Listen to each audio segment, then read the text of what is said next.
धन्यवाद।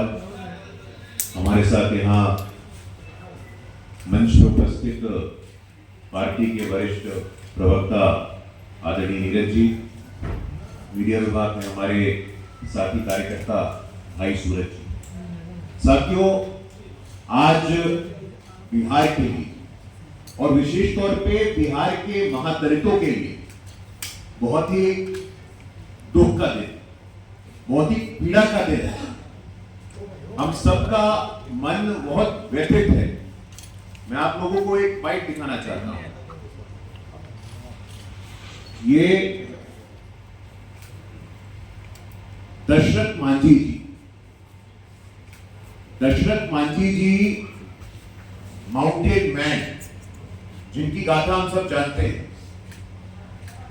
दशरथ मांझी जी के सुपुत्र भगीरथ मांझी जी, आज भी उनके नाम पे पिक्चरें बनी, पुस्तकें लिखी गई, उनका मान सम्मान होता है। अभी कुछ दिनों पहले राजनीतिक पर्यटक, पॉलिटिकल टूरिस्ट राहुल गांधी जी दशरथ मांझी जी को श्रद्धा सुमन अर्पित करने उनके गांव गए, माउंटेन मैन जहां गए थे, और पूरा गाजे बाजे के साथ, पूरी व्यवस्था के साथ उस गांव में राहुल गांधी जी गए और कहा, भगीरथ जी, हम आपको चुनाव लड़वाएंगे। यह आश्वासन दिया कि महादलितों को सम्मान मिलना चाहिए, मूसर समाज को सम्मान मिलना चाहिए और हम आपको चुनाव लड़वाने का काम करेंगे। ताज्जुब होता है, आज भी राहुल गांधी जी, कांग्रेस पार्टी, राष्ट्रीय जनता दल, इनके मन में दलित और महादलित सिर्फ और सिर्फ पॉलिटिकल उपयोग के काम आते हैं, फोटो ऑप के काम आते हैं। फोटो खिंचवाना हो तो चले जाएंगे आप माउंटेन मैन के गांव में, और ये झूठा आश्वासन दिया था। आप समझते क्या है? आपने बिहार के महादलितों को समझा क्या है? जब मन आता आप अपमानित करते हैं। साथियों, क्रमबद्ध तरीके से एक श्रृंखला है। आप इतिहास उठा के देखिए, वो चाहे भारत रत्न, संविधान निर्माता, महामानव बाबा साहेब अंबेडकर ही क्यों ना हो, उनको अपमानित करने का काम किसने किया?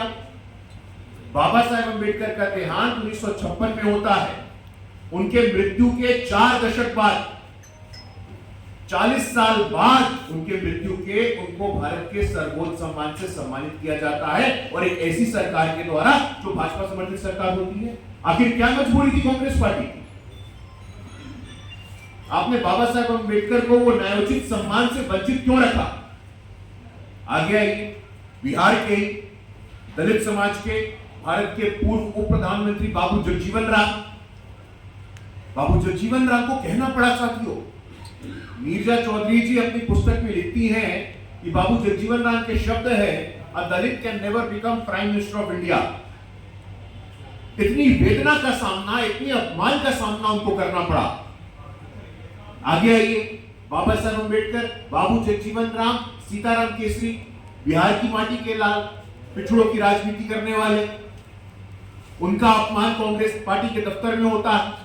और वर्तमान में कांग्रेस पार्टी के प्रदेश के अध्यक्ष राजेश जी, एयरपोर्ट के बाहर क्या हुआ था? ऐसी विभत्स हिंसा हुई। बिहार लोकतंत्र की जननी है साथियों। प्रधानमंत्री जी बिहार की बात जब भी करते हो तो उनके स्मरण में आता है वो शब्द होते हैं, we are the mother of democracy. ये लोकतंत्र की जननी में लोकतांत्रिक मूल्यों को, आदर्शों को ऐसे हिंसा के साथ तार किया कांग्रेस पार्टी के लोगों ने। तो जो श्रृंखला शुरू होती है बाबा साहेब अंबेडकर से, बाबू जगजीवन राम, सीताराम केसरी, राजेश राम, और आज का ये बाइट है माउंटेन मैन दशरथ मांझी जी के पुत्र भगीरथ मांझी। उन्होंने बोला इस बाइट में, हम तो दिल्ली गए थे, राहुल जी आपने आश्वासन दिया कि क्या आपको चुनाव लड़वाइएगा। क्या हुआ उसको? 4 दिन तक उनको इंतजार करना पड़ा। ये राहुल गांधी जी, प्रियंका गांधी जी, मल्लिकार्जुन खड़गे जी और कांग्रेस पार्टी के नव सामंती मानसिकता को दर्शाता है। साथियों, क्या मचा रखा है आप लोगों ने? आपने समझा क्या है? ये दलित, महादलित, पिछड़े, अति पिछड़े के नाम पे आप लोग सबको याद होगा, बड़ा प्रेस कॉन्फ्रेंस हुआ था ना, अति पिछड़ों की बात कर रहे थे, अति पिछड़ों को टिकट देंगे, दलितों को टिकट देंगे, महादलितों को टिकट देंगे। क्या हुआ उसका?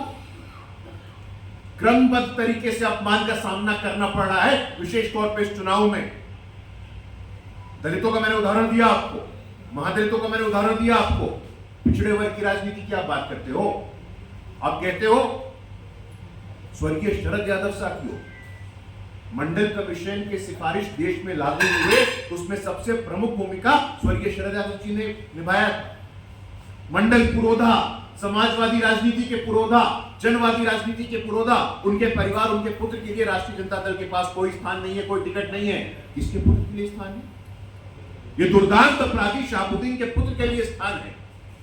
वो चंदा बाबू के बच्चों को तेजाब में नहला करके हत्या कर देने वाला शहाबुद्दीन, उसके लिए स्थान है।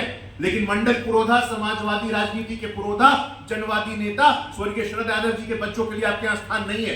दुर्दांत अपराधी के बच्चों के लिए आपके यहां स्थान है। अति पिछड़ी जातियों का वही स्थिति, दुर्गति है। सहनी जी का क्या सम्मान हो रहा है? आदिवासी अस्मिता की बात करने वाला जेएमएम का क्या सम्मान हो रहा है? कोई स्थान, कोई सम्मान नहीं। यह संवेदनहीनता की पराकाष्ठा है। लेकिन वंचित समाज, शोषित समाज, पीड़ित समाज, गरीब समाज ने अपना मन बना लिया है कि बस बहुत हुआ। आपने हमारे नाम पे राजनीतिक रोटी तो जरूर सेकी है, लेकिन जब मौका मिला तो आपने किसको साथ दिया? नेता विधानसभा कौन? तेजस्वी यादव। नेता विधान परिषद कौन? राबड़ी देवी। नेता लोकसभा कौन? नेता राज्यसभा कौन? कौन दलित है जी? कौन पिछड़ा है? कौन अति पिछड़ा है? कौन महादलित है? वही आज हमसे अगर आप पूछिए तो मैं आपको उदाहरण के साथ बता सकता हूं। हमें मौका मिला तो पहली बार संविधान के सर्वोच्च स्थान पे एक आदिवासी की बेटी को हमने बिठाने का काम किया है। हमें मौका मिला तो बाबा साहेब अम्बेडकर के बाद केंद्र में कोई कानून मंत्री दलित समाज का बनता है, मेघवाल जी अब बनते हैं। लोकसभा हो, राज्यसभा हो, पद्म सम्मान हो, विश्वविद्यालय हो, सचिवालय हो, हर स्थान पे दलितों की भागीदारी को सुनिश्चित, महादलितों की भागीदारी को सुनिश्चित हमने किया है। जीतन राम मांझी जी को केंद्र में वरिष्ठ मंत्री बना करके, चिराग पासवान जी को केंद्र में वरिष्ठ मंत्री बना करके हमने सुनिश्चित किया है कि बाबा साहेब के संकल्पों को हम पूरा करेंगे। और दूसरी तरफ ये श्रृंखला है, ये अपमान की श्रृंखला है, ये दुस्साहस की श्रृंखला है, ये विभत्स हिंसा की श्रृंखला है जो खत्म होने का नाम नहीं ले रही, जो बाबा साहेब अम्बेडकर, बाबू जगजीवन राम जो शुरू होती है और आज भी राजेश राम जी और भगीरथ मान जी तक जारी रहती है। कोई स्थान नहीं है, कोई सम्मान नहीं है, कोई प्रतिष्ठा नहीं है, कोई भागीदारी नहीं है। हम आह्वान करना चाहते हैं, हम आपके माध्यम से आह्वान करना चाहते हैं कि इनके फर्जी नैरेटिव में कभी संविधान के नाम पे बरगलाएंगे, कभी सामाजिक न्याय के नाम पे बरगलाएंगे, लेकिन ना तो अम्बेडकर को सम्मान देंगे, ना स्वर्गीय शरद यादव को सम्मान देंगे। साथियों, इनका असल चेहरा परिवारवादी, अपराधी, भ्रष्टाचारी है। और आगामी 14 नवंबर को जब चुनाव के नतीजे आएंगे तो मैं लिख के देने को तैयार हूं। पूरे आत्मविश्वास के साथ दलित समाज अपनी अस्मिता का ख्याल रखेगा। पिछड़े, अति पिछड़े, वंचित समाज अपनी भागीदारी को सुनिश्चित करेंगे और ऐसी ताकतों को 14 नवंबर को जब वास्तविकता से परिचय कराएंगे तो सत्ता के दूर दूर तक ऐसे नव सामंतियों को, परिवारवादियों को पास नहीं आने देंगे। बिहार का दलित, बिहार का महादलित, बिहार का पिछड़ा, बिहार की अति पिछड़ी जातियां, बिहार की माताएं बहनें अब एकजुट हैं। अब नहीं भरमा सकते हैं, नहीं बरगला सकते हैं। और आज की जो घटना भगीरथ मांझी जी वाली, वो हमारी स्मृति में आज भी जीवित है। जब राहुल जी गए थे, अलग टॉयलेट बना था, बिस्लेरी का पानी गया था, अलग भोजन गया था। आज भी आप ये राजनीतिक छुआछूत कर रहे हैं और हिंसा करवा रहे हैं। इसलिए साथियों, मुझे लगता है स्पष्ट हो गया है, पटकथा लिखी जा चुकी है। अंग्रेजी में कहावत है, राइटिंग ऑन द वॉल। ये राइटिंग ऑन द वॉल है। आगामी 14 तारीख को दिख जाएगा, स्पष्ट हो जाएगा। बिहार के दलित, पिछड़े, वंचित, शोषित, भारत के दलित, पिछड़े, वंचित, शोषित को आह्वान करेंगे कि ऐसे लोगों से न सिर्फ सावधान रहना है, बल्कि जितने राजनीतिक पर्यटक जो कैमरा पॉलिटिक्स करते हैं, फोटो ऑप पॉलिटिक्स करते हैं, उनसे दूर रहना है। आप सबका बहुत बहुत आभार, बहुत बहुत धन्यवाद। Thank you. कोई सवाल है?